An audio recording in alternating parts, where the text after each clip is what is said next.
नमस्कार जी, मैं हूं धर्म सोनीपत और लोक शक्ति मीडिया देखने वाले सभी दर्शकों को हमारा हाथ जोड़कर राम राम। जी हाँ दोस्तों, अभी की बहुत बड़ी खबर है और बढ़ते हैं खबर की ओर। अफेयर, इश्क और इश्क का इंतकाम, ले ली इंसान की जान। अपनों को चाहने वाले, अपनों से प्यार करने वाले, उन्हीं के हो जाते हैं दुश्मन। तो बढ़ते हैं खबर की ओर। दोस्तों, आपको इस कहानी से बहुत कुछ सीखने को मिलेगा। आप पूरी देखना, बिल्कुल स्किप बिल्कुल नहीं करने का। इस कहानी की शुरुआत होती है 2017 से। बिजनौर की रहने वाली रुचि सिंह लड़की ने जैसे ही जवानी की दहलीज पे कदम रखा तो उसे शरीर की भूख सताने लगी। अपनी इस भूख को मिटाने के लिए रुचि सिंह ने फेसबुक पर मर्दों को तलाशना शुरू कर दिया। फेसबुक में उसे प्रतापगढ़ के तहसीलदार पद्मेश श्रीवास्तव से संपर्क हुआ। दोनों ने मिलना जुलना शुरू किया।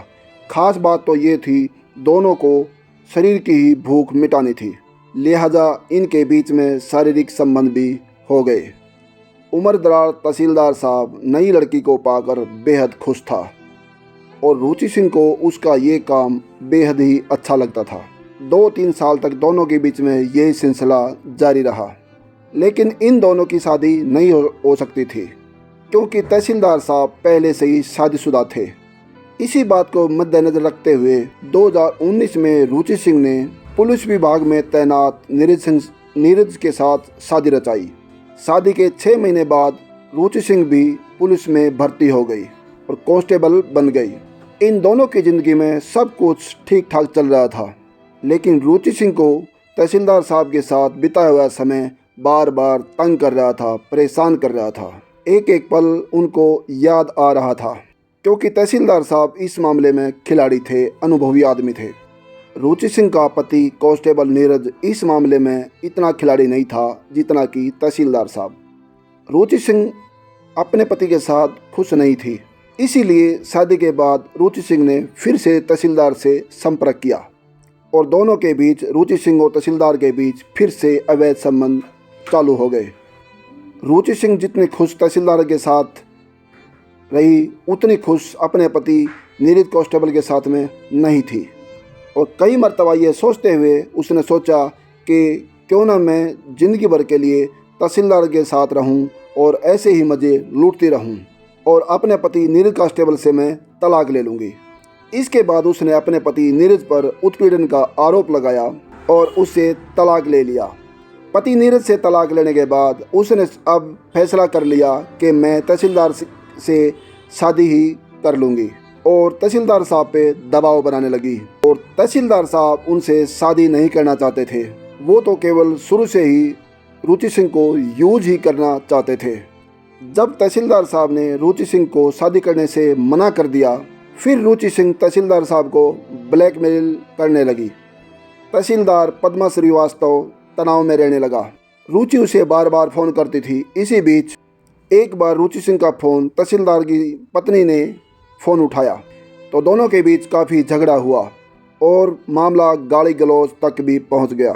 अब तहसीलदार साहब और रुचि सिंह के अवैध संबंधों के बारे में तहसीलदार की पत्नी को भी पता लग चुका था। तहसीलदार साहब के पास अब रुचि से बचने का और कोई तरीका नहीं था। फिर तहसीलदार साहब ने रुचि सिंह को रास्ते से हटाने का एक प्लान बना डाला। इस वारदात को अंजाम देने के लिए तहसीलदार साहब ने अपनी पत्नी और नाम के एक शख्स को अपने साथ शामिल किया। प्लानिंग के तहत तहसीलदार साहब ने रुचि सिंह को अपने पास बुलाया और पूरी रात अपने साथ रखा और दोनों के बीच अवैध संबंध भी रहे। फिर 13 फरवरी 2022 को रुचि सिंह को तहसीलदार साहब ने जूस में बेहोशी की दवा पिला दी और रुचि सिंह को बेहोश कर दिया।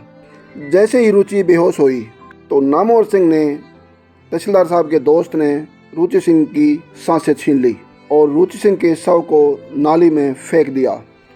13 फरवरी को जब रुचि सिंह ड्यूटी पर नहीं पहुंची तो रुचि सिंह के सहकर्मियों ने, एम्प्लॉइयों ने रुचि सिंह को ढूंढा, फ़ोन किया तो संपर्क नहीं हो पाया। जिसके बाद 17 तारीख को एक नाले में एक बोरे में बंद एक शव मिला जो कि शव रुचि सिंह का था। पुलिस ने तहकीकात की तो पूरा मामला सामने आ गया, जिसमें पुलिस ने अपनी तस्दीक के बाद अजय तहसीलदार साहब और उनकी पत्नी प्रगति और नामोद सिंह उनके दोस्त को गिरफ्तार कर लिया और सलाखों के पीछे भेज दिया।